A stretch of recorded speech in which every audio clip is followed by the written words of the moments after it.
Saludos y muy buenas noches, amigos y amigas. Bienvenidos una semana más. No es una semana cualquiera, es la semana que va a acabar llegándonos o llevándonos a todos a las elecciones del 25 de marzo.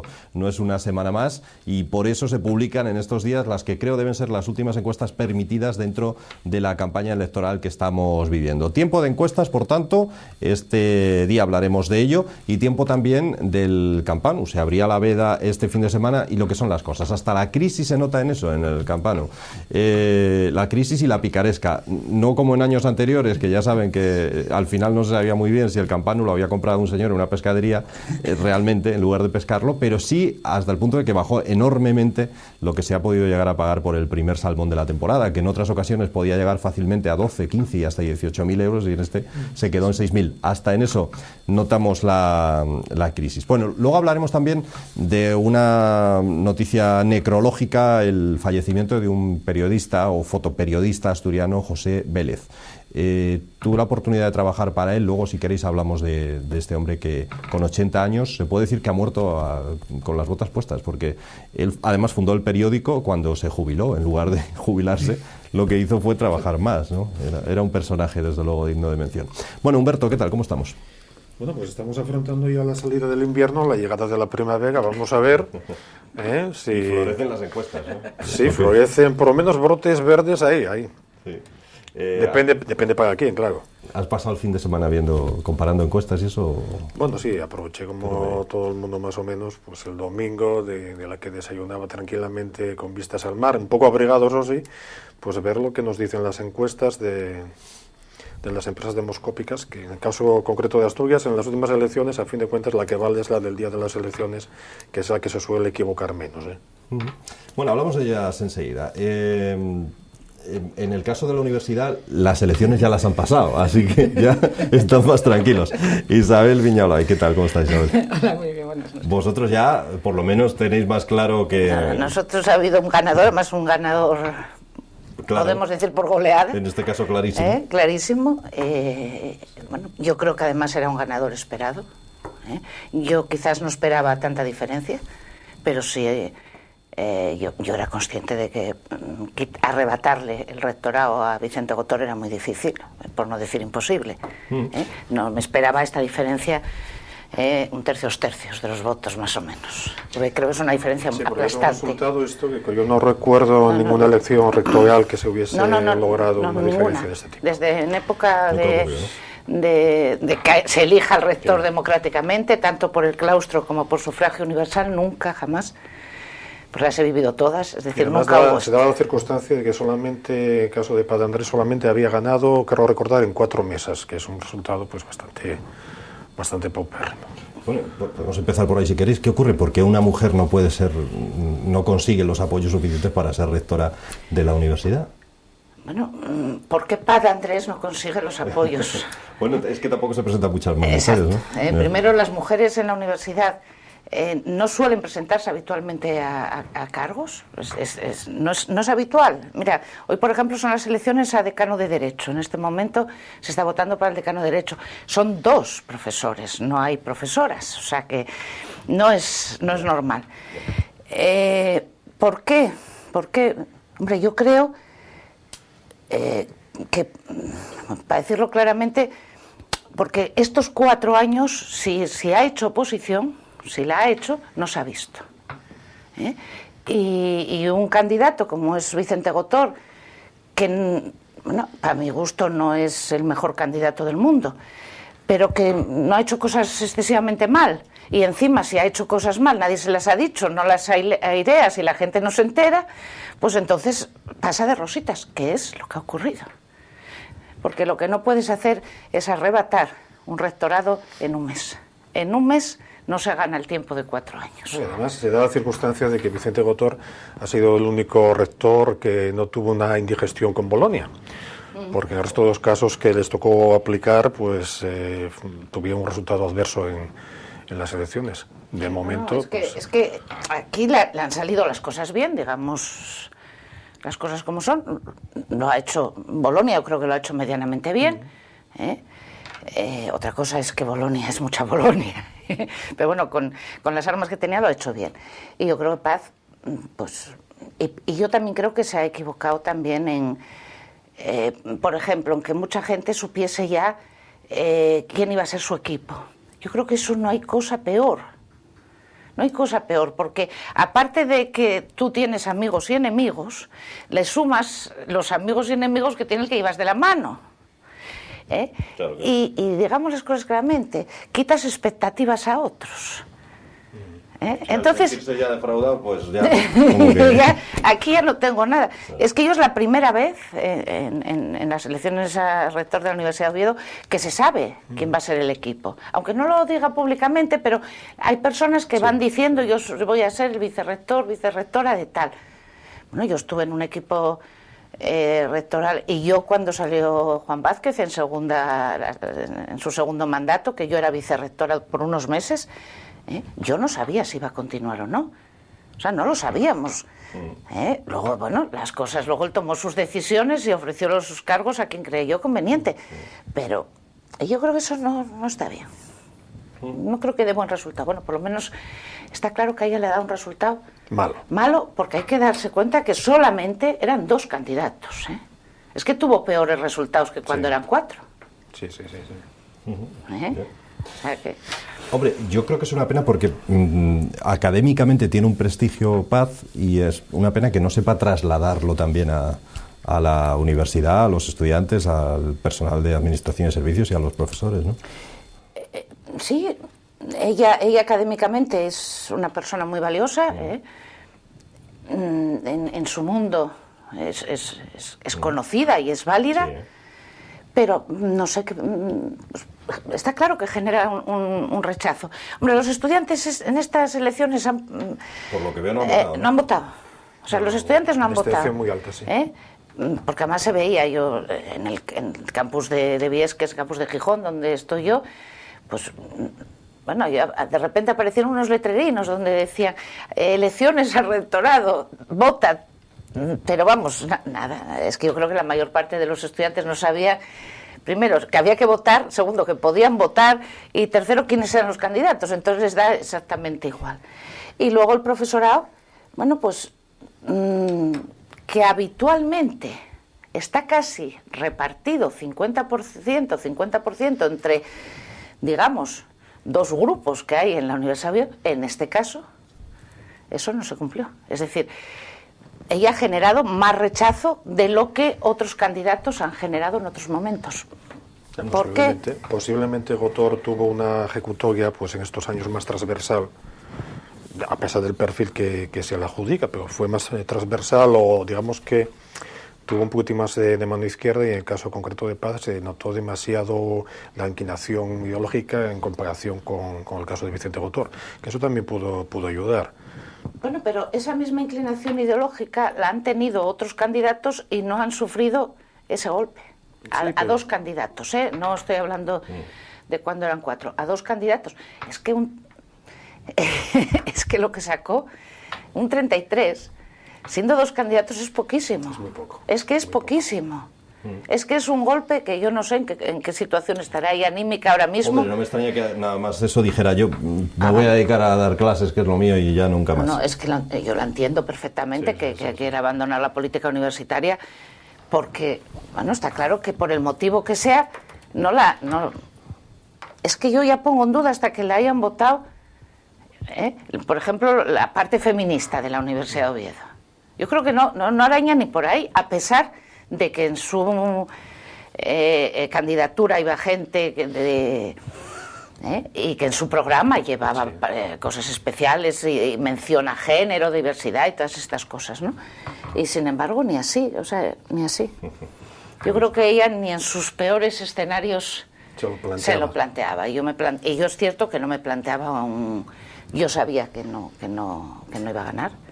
No iba a ganar porque si yo lo extrapolaba el resto de la universidad a lo que conozco de mi campus, pues era muy fácil.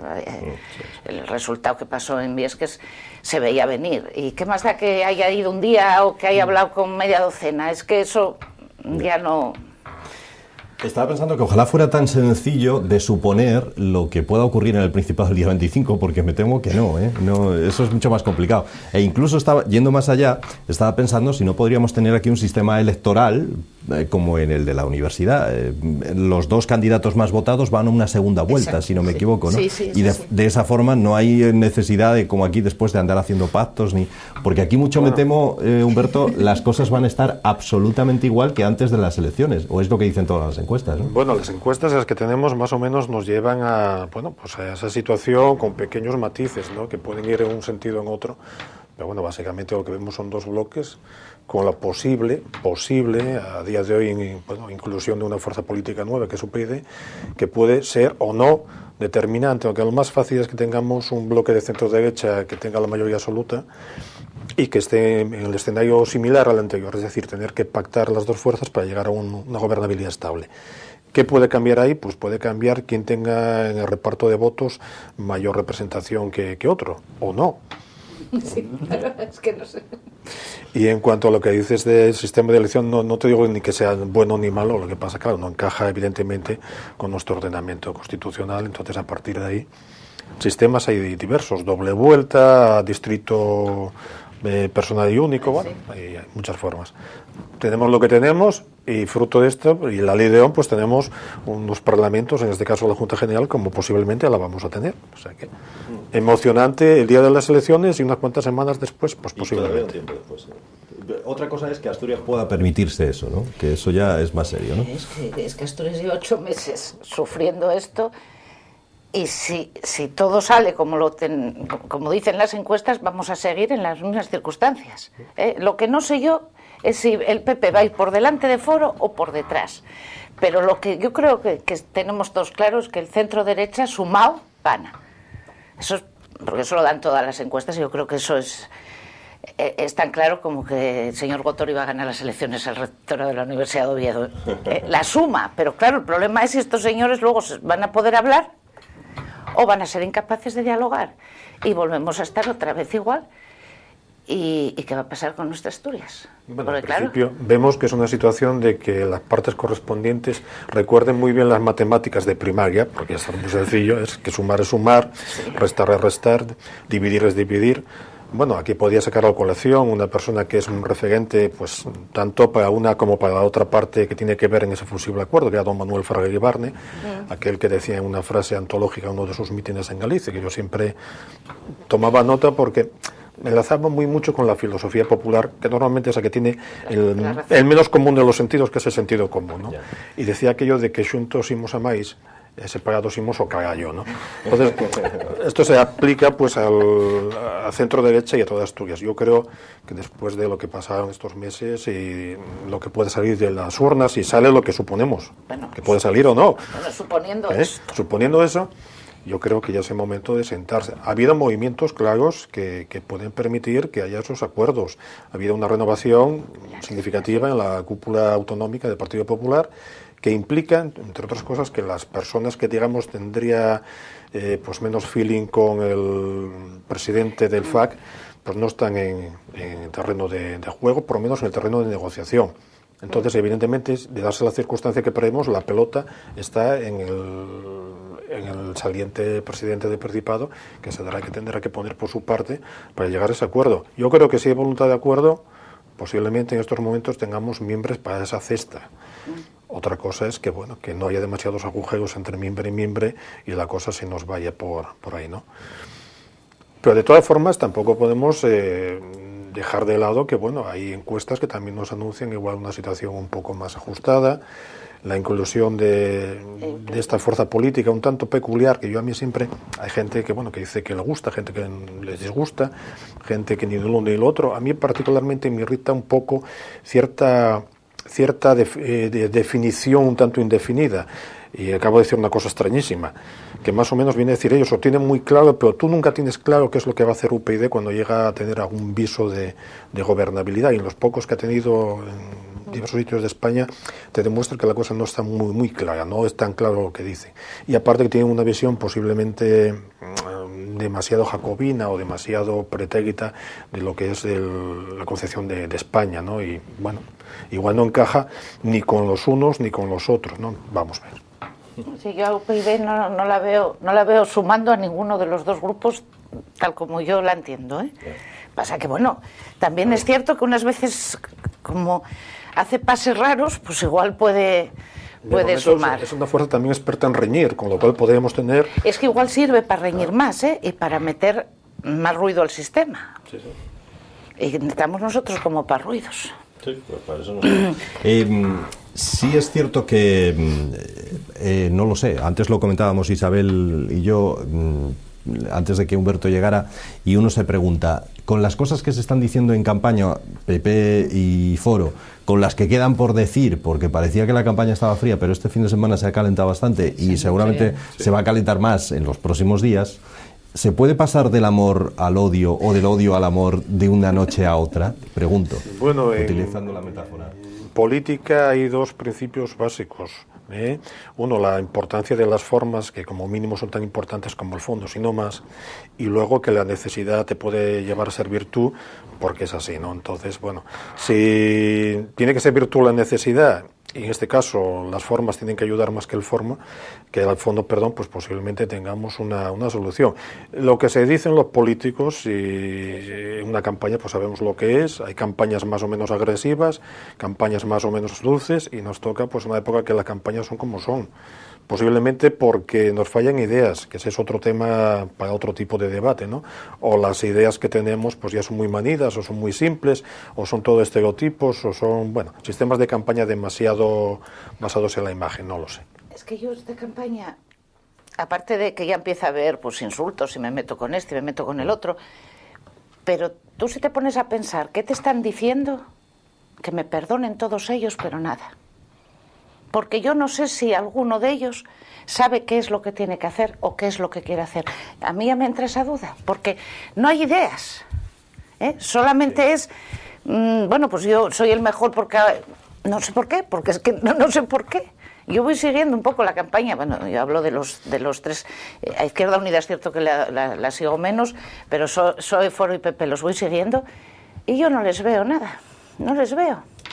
Ellos trabajar deben de trabajar, moverse se deben de mover, dan sus mítines, pero no sé, yo lo veo, no sé si tiene, al principio cuando se convocaron las elecciones, yo al candidato del PSOE le veía con más fuelle, me parece que incluso aquí lo comenté, que le veía con más gana, porque yo en las primeras elecciones le veía que salía a perder, pero es que ahora ahora ya parece que ya perdió el fuelle otra vez, entonces ya lo veo como que sale otra vez a perder, entonces a mí yo es que no sé. Cherines, bueno, sí, con el subidón que recibió en las elecciones generales, pero tampoco la veo para nada que esté haciendo nada del otro mundo. Y Cascos, pues va a lo suyo, que es ser él, es que es diferente, es él. El problema de los procesos electorales en España desde hace ya bastante tiempo es que se basan en repetir 3, 4 o 5, lo que llaman ideas fuerza, que suele ser algo muy simple, que básicamente va dirigido a tu militancia, a tu más aquello, y poco más allá. Y es lo que tú dices, es verdad, las grandes ideas o las grandes apuestas te puedes equivocar, pero yo creo que desde los tiempos de la transición, que fue una época gloriosa en el parlamentarismo español, bueno, que eso es otro mundo, eso es otra pero desde los principios de los 80, esta parte, pues vamos yendo pues cuesta abajo en ese sentido, y es una pena. Es una pena porque yo creo evidentemente que personas, hay hombres y mujeres con una gran capacidad de generar ideas y propuestas en todas las fuerzas políticas, en todas, pero no sé por qué, digamos que el aparataje de estas fuerzas políticas, tal como está montado el sistema, pues no nos permite precisamente que se llegue a lo importante de la vida política, y en procesos de este tipo, en los previos, que es que haya confrontación de ideas, no decir no y tú más, y yo soy más guapo y tú del otro tú más, ¿no? Eso es un problema, sí. ¿No te es curioso también que el Partido Socialista, con la Operación Marea y con una serie de cosas, mantenga los votos e incluso sume más votos, ¿no? A mí me sigue llamando la atención ese... Yo ahí te puedo contestar. Hombre, yo entiendo que los mantenga, porque ya había perdido tantos que ya está el Partido Socialista tiene su número de votantes más o menos fijo, y esos son los que son. Había perdido algo porque estaban como muy cabreados y muy enfadados. ¿Qué ocurre? Bueno, yo conozco algún caso. Algún voto perdido vuelve a recuperarlo, porque claro, la gente en este maravillo que tenemos ahora ya no quieren estar. Es que yo llego a un momento en que digo, bueno, a mí es que me apetecía no ir a votar, es decir, que no fuésemos nadie, a ver si alguien de estos luego se pone a las pilas, porque si vamos a estar igual.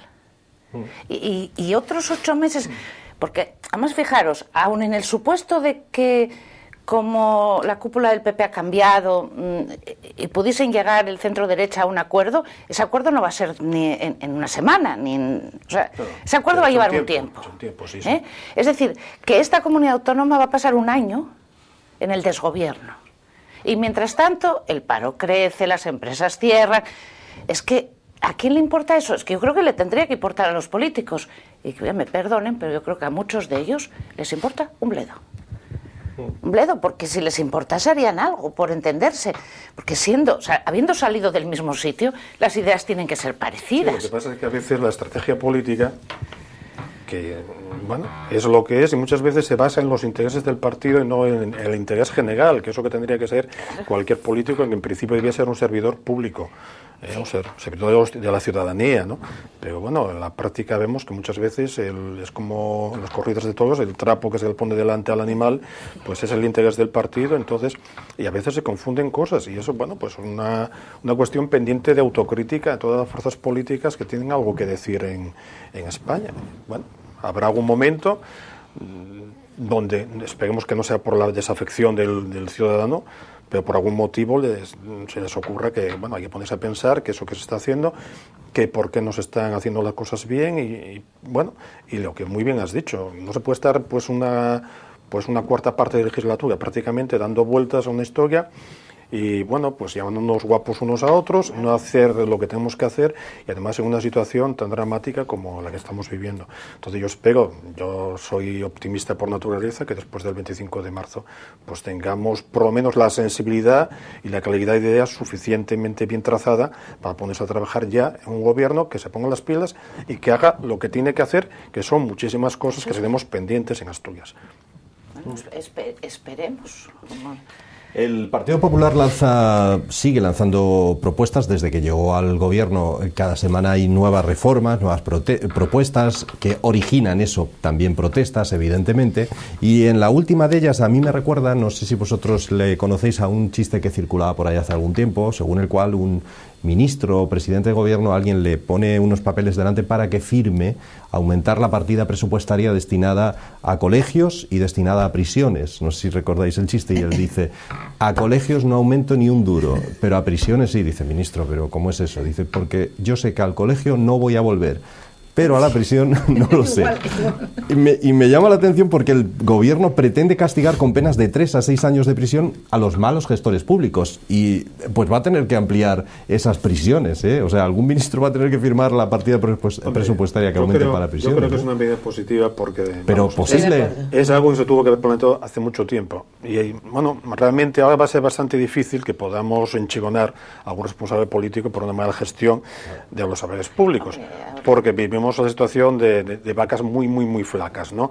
Claro, esto, pues en los años aquellos, no hace tanto, donde, bueno, pues éramos muy ricos, y teníamos la economía como la teníamos y tal, pues evidentemente, pues posiblemente hubiese venido muy bien. Y en los años siguientes, cuando ya teníamos una crisis ya anunciada y no se quiso ver, y se miraba hacia otro lado, y se despilfarraba el dinero público, y se tenían ocurrencias cada vez que había unas elecciones, pues dinero público, pues para esto, para lo otro, lo de más allá, pues también hubiese venido muy bien, ¿no?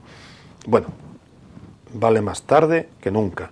La sabiduría popular vuelve a ser muy sensata. Entonces, tenemos un mecanismo, por lo menos en el futuro, porque las crisis pasan. Yo tengo ya una cierta edad, no tengo mucha, pero sí me tocó vivir alguna, y recuerdo muy vagamente, aunque era muy niño, bueno, no tan niño, la crisis del petróleo, aquella de los años 70, que teníamos, entre otras cosas, bueno, no estábamos en Europa, Teníamos los típicos mecanismos que tenía cualquier gobierno de entonces, que era pues, que la Fábrica Nacional de Moneda de Timbre entregase billetes, etc. Y también teníamos una inflación galopante. Yo me recuerdo lo poco que podía comprar, yo era un adicto a las gominolas de aquella, lo poco que podía comprar de un mes a otro, porque me das cuenta que bueno, esto no es posible, se me da lo mismo y tal, ¿no? Y las crisis pasan. Entonces es bueno que haya mecanismos de corrección con vistas al futuro. No vaya a ser que tengamos otros buenos tiempos y volvamos también a las no muy buenas prácticas. Bueno, la medida yo creo que nadie discute que sea buena. Para mí es buena. Otra cosa es que sea factible, que sea posible, que realmente sea, no sea una utopía, ¿no? Hombre, sí, yo creo que no, porque si lo tipifican y se incluye en el Código Penal, a alguien que cometa delitos de esta naturaleza se le puede meter en prisión.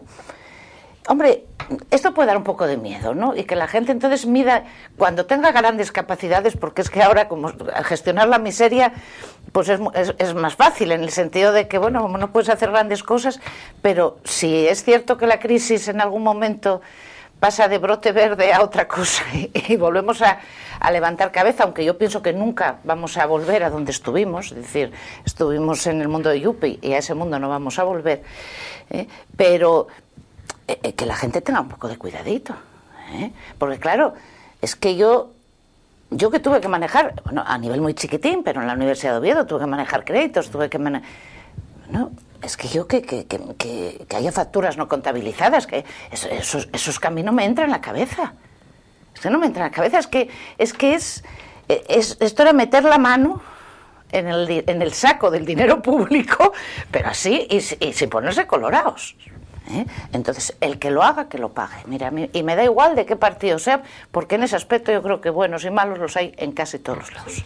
Bueno, sí, pero también tenemos aquellos que decían que los dineros públicos no son de nadie, ¿no? Es una de las famosas, exactamente, una de las famosas ocurrencias de los últimos tiempos. Pues evidentemente no son de nadie, son de todos, y eso ya es mucho decir. Pero bueno, a ver. Perdóname, sí. yo antes de meterlos en la cárcel, que me va a costar dinero, porque claro, es que estos que llevan dinero, los meto en la cárcel, me siguen costando dinero y el dinero se quedaron con ello. Yo sería más partidaria de que el que lo coge lo devuelva, porque ha cogido dinero público, pues que lo devuelva al erario público, la cantidad que ha cogido, porque claro, es que esto luego hay que mantenerlos en la cárcel. Aún así sigo diciendo que la idea me parece muy ambigua, ¿no? Dice sí, que podrían entrar dentro de ese bloque de aquellos que puedan sufrir prisión los gestores que causen perjuicio a los ciudadanos en su gestión. Sí. Fíjate, que gasten más allá de lo razonable, que hipotequen el futuro de las operaciones siguientes o que lleven a cabo una gestión deficiente, tendrían que responder ante la justicia. Pues ya digo, habrá que ampliar las prisiones porque es muy ambiguo, ¿no? Y según eso... Hombre, yo me imagino que eso se irá perfilando un poco mejor en el desarrollo del texto legal, ¿no?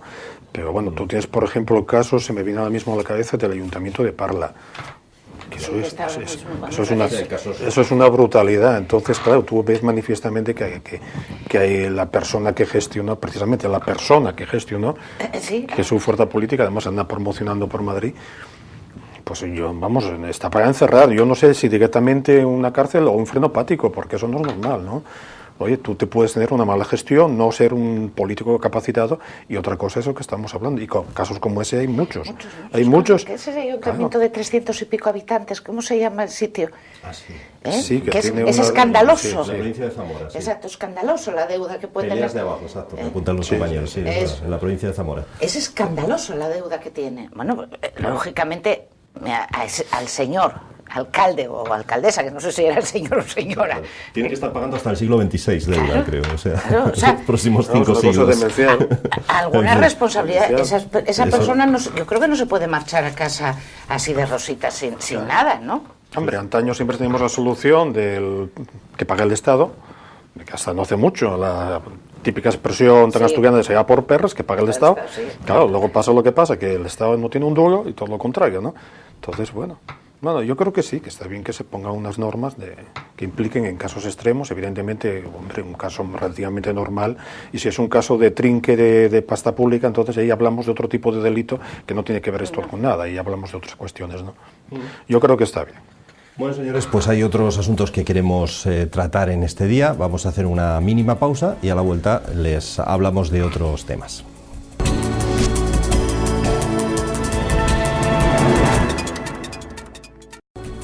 Pues aquí estamos de nuevo con todos ustedes. A la hora en la que nos ponemos en marcha para realizar este programa que ustedes están viendo, esta tertulia, este debate público, se está produciendo en Oviedo el funeral por el fotoperiodista asturiano José Vélez. Ha fallecido a los 80 años, nos dejaba este fin de semana. Es padre además de una saga de periodistas, alguna de ellas trabajó incluso en esta misma casa.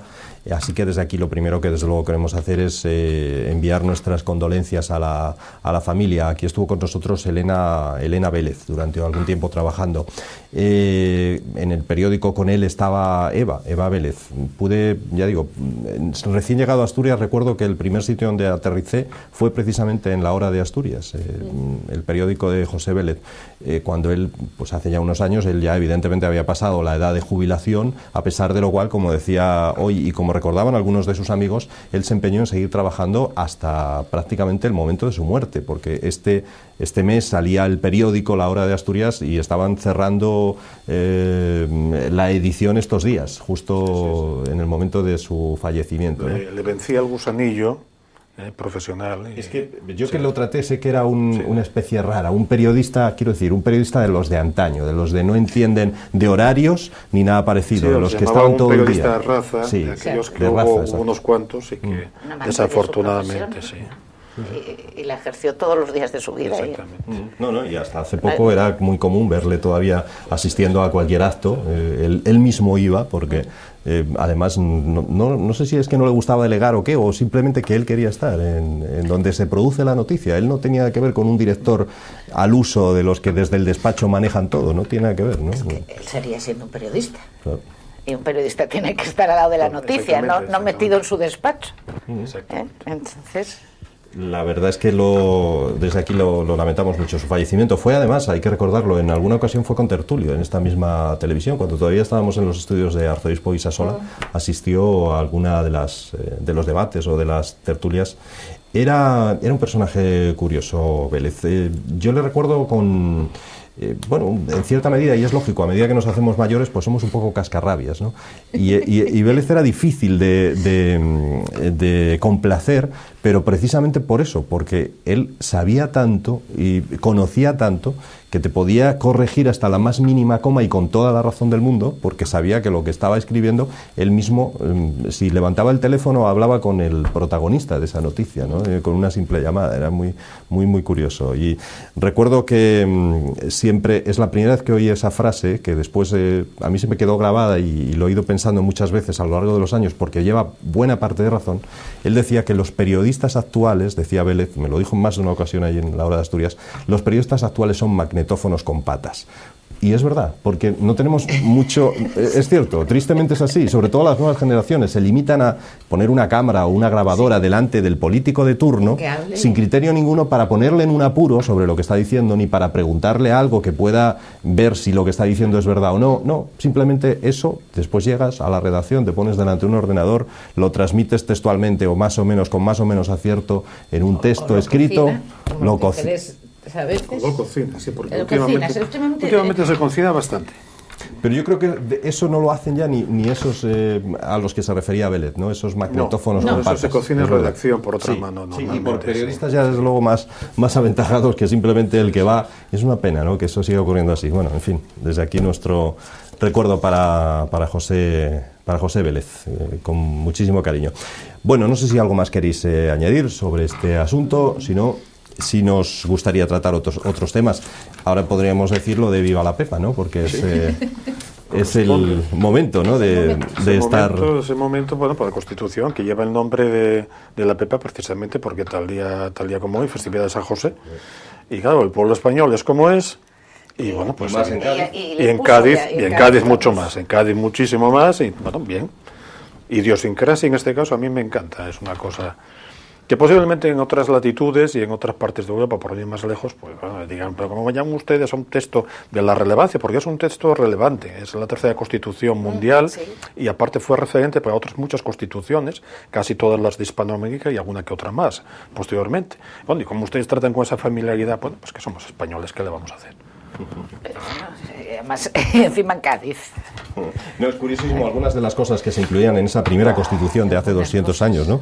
El objeto... Y otros, cuidadín, otras Sí, se nota el cuidado. paso del tiempo que... Sí. Por ejemplo, decía esta Constitución de entonces, el objeto del gobierno es la felicidad de la nación. Qué bonito. Y luego, el amor a la patria es una de las principales obligaciones de todos los españoles. Y la presencia del catolicismo en esa Constitución también era evidente, ¿no? Mientras que la actual declara un estado aconfesional, entonces no, se decía que la religión de la nación española es y será perpetuamente, decía, la católica, apostólica y romana única verdadera. Sí, Decía. es la única religión que se contemplaba en los territorios de las Españas, porque claro, en aquel momento España era muy grande todavía. Pues estaba en varios continentes. No era la España de hoy en día. No es la España de hoy en día. Bueno, ya estamos lo que era España en sí, en Europa, tenía sus posesiones africanas, América por supuesto, teníamos las Filipinas, con lo cual estamos hablando de una realidad. Y además, lo bueno de esta Constitución se planteaba que todos los habitantes de las Españas tenían los mismos derechos. Igualaba en españolidad a los ciudadanos que pues podía ser desde Manila, podía estar pues en Cartagena de Indias, podía estar era un dato, una evolución muy importante. Entonces debíamos tener Cuba. No, está toda Hispanoamérica, ¿Sí? Toda Hispanoamérica todavía, toda. No sabía todos ni los pensado. todos los virreinatos, teníamos Estaba todo. sí, tenemos Filipinas, había posesiones africanas. Bueno, claro, era un pedazo de nación. Venezuela, Perú, Chile... Y además, bueno, otro punto muy importante es que definía que la soberanía residía en la nación española, que eso era un avance. Lo matizaba, no me acuerdo exactamente, lo matizaba con un adjetivo, no me acuerdo exactamente cuál era ese, no sé si preferentemente o un adjetivo de ese tipo. Pero bueno, ya era un avance porque antes la soberanía residía en la cabeza coronada, en el rey, ¿no? Entonces, bueno, eso fue un avance muy importante. Pero imagínate que había cosas que eran... porque Duras, sí. quedaban en suspenso los derechos de ciudadanía por no tener empleo, oficio o modo de vivir conocido, por ser deudor a los caudales públicos, ¿vale?, por hallarse procesado criminalmente o por ser sirviente doméstico. O sea que eso llama muchísimo la atención. Ahí Porque te quitaban la nacionalidad. Exacto, porque eso es tener un empleo, ¿no? Hoy en día lo vemos como un empleo y sin embargo no. Sí, hay que darse cuenta de que Imagínate, estamos hablando claro. de 1812 y así Claro. todo. Esto era pues casi una revolución en el marco de las ideas, como no estaríamos antes, ¿no? Y bueno, por ejemplo, en el descanso lo mencionábamos, el tema de Argüelles, que es posiblemente el de los redactores de esta Constitución. Había 4 fundamentales. Yo creo que este era el que lo tenía más claro, desde sus principios liberales, es decir, hacer una Constitución plenamente liberal. Y bueno, él planteó 2 cosas fundamentales: que no se utilizase el tormento cuando a un reo se le tuviese que interrogar, y eso, bueno, quedó reconocido, y que se aboliese la esclavitud. Aquello no hubo forma porque todavía, precisamente en Cádiz, había bastantes empresas que comercializaban el producto, este inhumano producto, con destino a las Américas. Y en lo que, mira cómo hemos cambiado en 200 años, ¿eh? Porque fíjate que aquí se excluía a la mujer en la participación política. Es decir, era todavía cuando las mujeres, bueno, existíamos porque éramos necesarias, digo, para perpetuar la especie, porque para otra cosa Bueno, probablemente no. Hay que darse cuenta que el voto femenino hay que esperar a la Segunda República. Claro. Y precisamente, yo esto nunca me aguanto y tengo que decirlo, porque siempre se nos suele echar en cara a los que cojeamos un poco más, somos liberales y cojeamos evidentemente más del centro hacia la diestra. Siempre nos dicen, no, porque ustedes, bueno, vamos a ver, mire usted. Hubo un debate muy interesante protagonizado por 2 mujeres precisamente, y la que tuvo que defender el no al voto femenino era precisamente la representante del Partido Socialista Obrero Español, con el baladí argumento: no, es que si votan las mujeres van a votar a la derecha. Eso es la historia. Pero bueno. Ya la soltaste. Pero bueno, dicho lo cual, es verdad, no había, bueno, la mujer no tenía participación prácticamente ni en la vida de ningún tipo, ya no es cuestión solamente de la política, ¿no? No existía. Pero bueno. Bueno, por hablar de otros asuntos de actualidad, se me ocurre preguntaros también si pensáis que se está esperando a que pase el 25 de marzo para algunas medidas graves, como pueda ser el copago.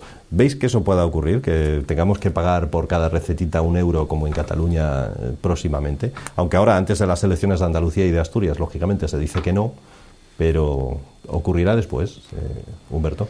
Yo, vamos, adivino no soy, pero tengo la sensación, o el pálpito, y claro, esto no es nada científico, porque un pálpito no puedes, que no vamos a tener por lo menos en este año, el copago ni otro tipo de medidas especialmente dramáticas, ¿no? Como subida de algún tipo de impuesto que realmente iba a repercutir mucho después en la compra que es donde se iba a notar, ¿no? Tipo del IVA, cosas por el estilo. Pero si no hacen algo de eso, ¿cómo conseguimos ahorrar todo lo que tenemos que ahorrar? Eso iba a preguntaros yo, Porque, ¿de claro, dónde salen esos millones? Yo es que no me sale. Yo sí creo, no sé por qué, tengo también un pálpito, Bueno, pues... otro pálpito, Ay, por Dios, qué pálpitos más buenos. Venga. que es aquello que entra en el capítulo de la maldad. Yo tengo la sensación de que los recortes hay que hacer menos de los que se pensaba después de esta operación que se hizo en la Unión Europea, que salió razonablemente bien, porque bueno, ese diferencial son muchos miles de millones, pues evidentemente cortando administración pública, no esas 80, 85 empresas públicas. Lo que cortaron el otro día es muy poco. Es muy poco, Pero es que tenemos, en lo que es el Reino de España, hablamos como mínimo de más de 2.000 empresas públicas prescindibles, que son todas aquellas que tienen no pérdidas, sino muchas pérdidas. Entonces, claro, ahí se puede recortar. Y las subvenciones a los sindicatos, pues igual. No, yo sé. Y ahí me viene el pálpito. Tengo la sensación de que después del 25 de marzo va a haber un reajuste en las subvenciones a las organizaciones empresariales, a las organizaciones sindicales y a los partidos políticos. Es que yo estaría completamente de acuerdo, porque yo nunca entendí por qué solo se les quitaba el 20% y a mí me siguen bajando el sueldo. Entonces, mira, lo siento, pero que se lo quiten. Pues esperará que pase el 29, por lo menos. No creo sí, que no. Antes. Bueno, que los presupuestos se presentan el día 30, me imagino por que eso se sabrá ya. Claro, evidentemente. Porque a ver quién se atreve, ¿no? Con una huelga general convocada.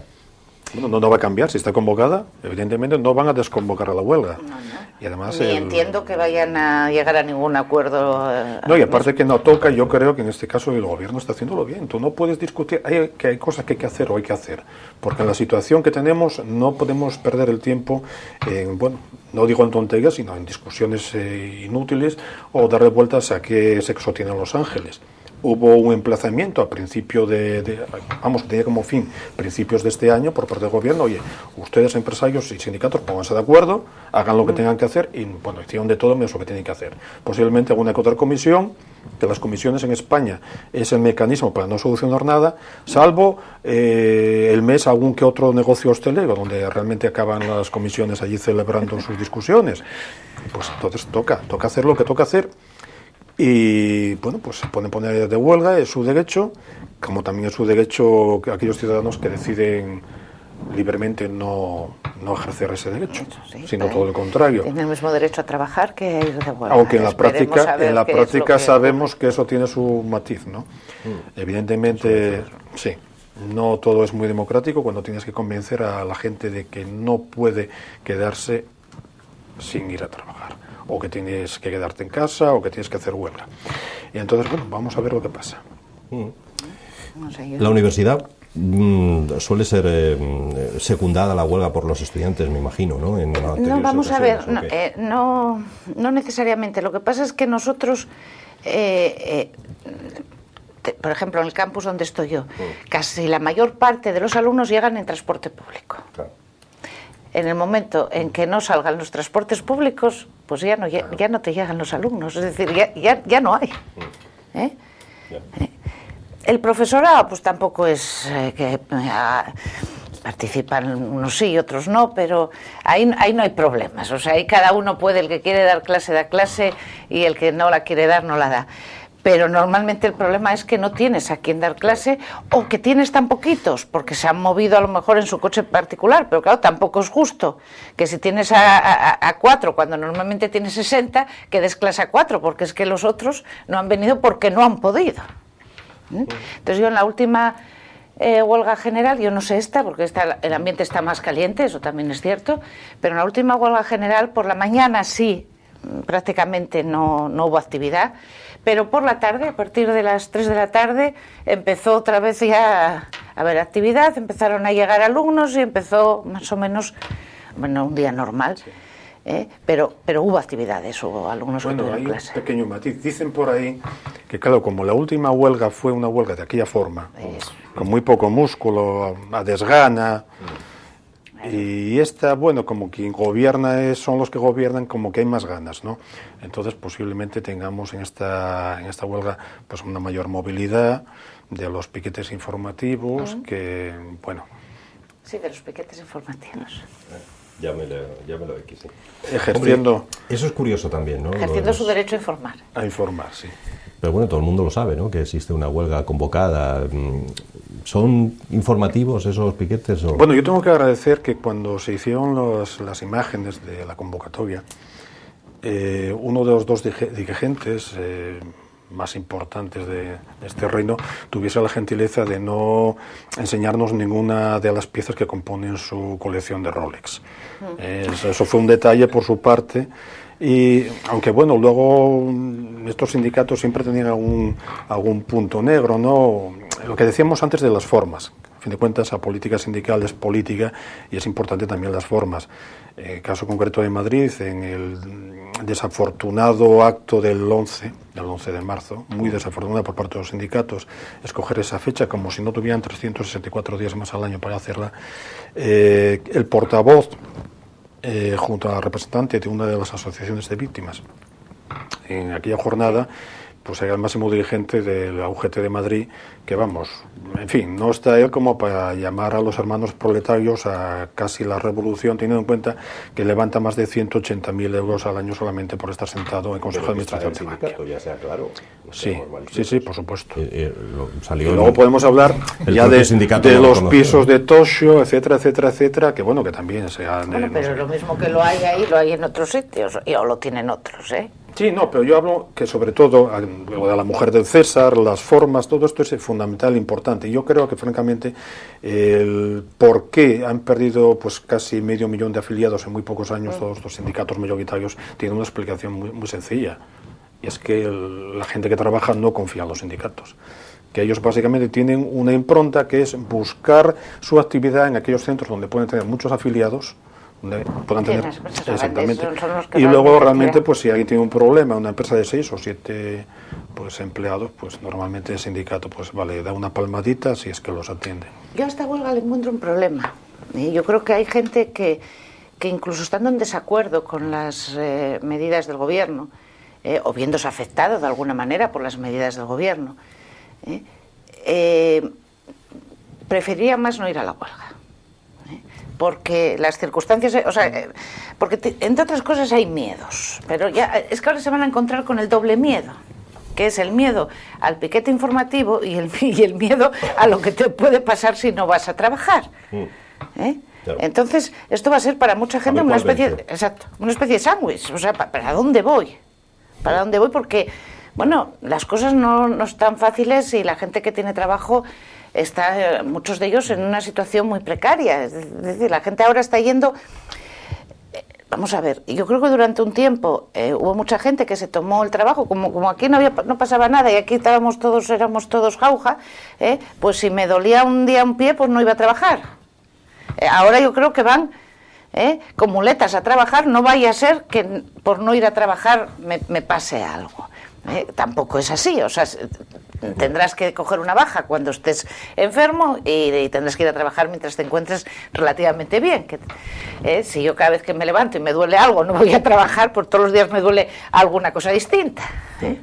Entonces yo no sé, la huelga para mí es un misterio, es un misterio. Lo que pasa es que es cierto que en el momento en que se corten servicios básicos, y el transporte es un servicio fundamental, sí. La ciudad queda muerta. Yo por lo menos te lo digo por Gijón. En el momento en que Entusa, la empresa municipal de transportes, no sale del garaje y Alsa no funciona, la ciudad queda como una ciudad fantasma. Queda muerto, bueno. Claro. Oye, ¿teméis que dependiendo de los resultados del 25M la huelga sea más o menos dura? Quiero decir, si en Andalucía gana el Partido Popular, aquí no gana el Partido Socialista, etcétera, ¿eso puede condicionar un poco Yo tengo la sensación de que, vamos, va a ser una huelga que va a perder muchos adeptos de mano en comparación con otras de las huelgas bien montadas, para entendernos, pero que va a tener picos de cierta violencia no desdeñable. Estamos viendo que hay un precalentamiento, lo vimos en incidentes, bueno, lo de Barcelona, lo de Valencia no fueron incidentes aislados. Vemos que hay una minoría, no vamos a medirla si es más o menos importante, pero que siempre está presente en cualquier tipo de jaleo de este tipo, y que posiblemente en el marco de esta huelga vamos a tener procesos de ese tipo, entre otras cosas porque desde los convocantes o alguna fuerza que apoya a los convocantes no se marca claramente que esto es un tema pacífico y que tiene que ser una jornada de huelga sin más. Yo creo que tenemos estos momentos a la oposición echada a la calle, valga la redundancia, porque han perdido el norte, es decir, han perdido el poder en casi toda España y no han metabolizado esa pérdida de una forma constructiva, es decir, reestructurando el partido y las ideas y tratar de, bueno, recuperar la confianza de los ciudadanos de una forma sensata. Y yo creo que, por lo que estoy viendo y por las declaraciones, que se puede entrar en una espiral, bueno, desagradable. Y si los resultados en Andalucía son malos, y en Andalucía y en Asturias son malos desde su perspectiva, pues evidentemente puede ser un gesto de rabia, pues que la huelga tenga, pues esos episodios poco recomendables, ¿no? Yo confío en que el sentido común triunfe y que, bueno, sea un día donde pueda haber algún suceso un poco, a lo mejor extraño, como siempre lo hay, porque siempre hay alguno, pero que en principio sea un día tranquilo. Eso espero. Y yo creo que es independiente de los resultados, porque yo creo que soy consciente, que son conscientes de los resultados que van a tener, Es decir, aquí los partidos políticos, los grandes partidos políticos, más o menos saben ya por dónde se van a mover. No les van a pegar ahora mismo ningún susto a ninguno de ellos, creo. Bueno, terminamos, señoras y señores, este debate hablando del campano. Se ha abierto ya este fin de semana la temporada de pesca del salmón, de los que quedan, que no deben quedar muchos y menos que van a ir quedando. Y hasta en esto, decíamos al principio, se nota la crisis, ¿no? Y la situación de apatía general que vive el país, porque un pescado que en otras ocasiones, este primer ejemplar, ha llegado a costar 12.000, 15.000 euros, que se han pegado por él, por adquirir los restaurantes de muy acreditada fama, tanto de Asturias como de Madrid, y que en esta ocasión, ¿cómo será la cosa? Que no lo compra ni una pescadería, es que lo ha comprado una carnicería.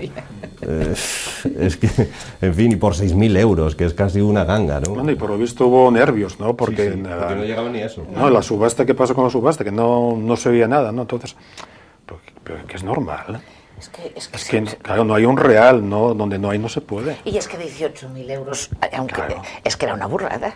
Es que por un pescado no se puede pagar eso. Es que tenía que estar penado por ley. Mira, una de las cosas que tenía que estar penado por ley. Y pagar 6.000 euros sigue pareciéndome una verdadera burrada. Ahora, si lo pagó el dueño de una carnicería, bueno, porque lo quiere él y él tiene los 6.000 euros, bueno, tiene de bastante más el dinero. Mira, que me... Sí. Lo digo como lo siento. No, debe ser que su carnicería, pues va bien, que... Sí, de lo cual me alegro. Mira, la carnicería esta Delfina, que está en Avilés, debe de ir, vamos, pero... Y las pescaderías no le hacen competencia, por lo que se ve, ¿no? Porque además es comprar el pescado, vamos. Sí, porque es que este pescado no es para vender en una pescadería. No, evidentemente. Claro, pescado que le vas a hacer trocitos, rajitas de salmón, no tiene sentido. Es una cuestión puramente publicitaria, eso, ¿no? claro. Entonces, bueno, los tiempos que corren, pues... Y sí es cierto que antes lo compraban pues restaurantes conocidos, pero claro, eran restaurantes de alta gama, y los restaurantes de alta gama, aunque siempre se está diciendo que las cosas de alta gama son las que menos que se están acusando. Crisis, es verdad. Los productos caros no lo notan tanto, ¿no? Y se siguen vendiendo tanto o más que antes. Eso. Sí, pues eso suele pasar porque precisamente en situaciones de crisis hay gente que se hace más rica. Siempre es una cuestión, no son muchos, pero son más. Y más ricos. Y encima entonces, con gana de aparentar que tienen dinero, y entonces que se note. Porque entonces además de estas circunstancias se nota más, con lo cual chincha más. Bueno, señores, pues hasta aquí nuestro debate de hoy. Agradecer a los dos que hayáis estado aquí. Humberto ha venido hoy cargado de razones de todos los periódicos y de todas las encuestas posibles, hasta la que debe haber hecho el de la carnicería esta que citamos. Bueno, y la del vecino del tercero, que ese es muy buen... En fin, la que vale es la del día 25, que es la frase que dicen los políticos cuando le preguntas. Yo ya me lo tengo aprendido. Político al que le preguntes, ¿y usted qué opina de las encuestas? Te va a decir, la que vale es la del día 25. Y es de las pocas cosas en las que tienen razón todos. Sí, ahí... Porque eso es cierto. Es verdad. Ni siquiera valen mucho las que ese día se realizan tras acabar las elecciones, porque esas sí que fallan, y mira que fallan. No, las que se hacen después de salir de votar, sí. Las de pie de urna, vamos, esas es que la gente miente, sí. Pero miente, no dice uno, sí. No dice uno la verdad. No. Esas no valen mucho. Esas para nada. Igualmente, no sé, igual donde, por son el modelo israelita, igual donde estaban concebidas funcionan, pero desde luego... Aquí, por lo menos las últimas veces han... Eso es una herencia de las muchas partidas al tute. Humberto, muchas gracias por estar vosotros en este debate. Igualmente, Isabel, muchas gracias. Y a ustedes, señoras y señores, mañana volvemos con todos ustedes en un nuevo debate aquí en esta misma mesa, en esta misma televisión. Gracias y hasta mañana.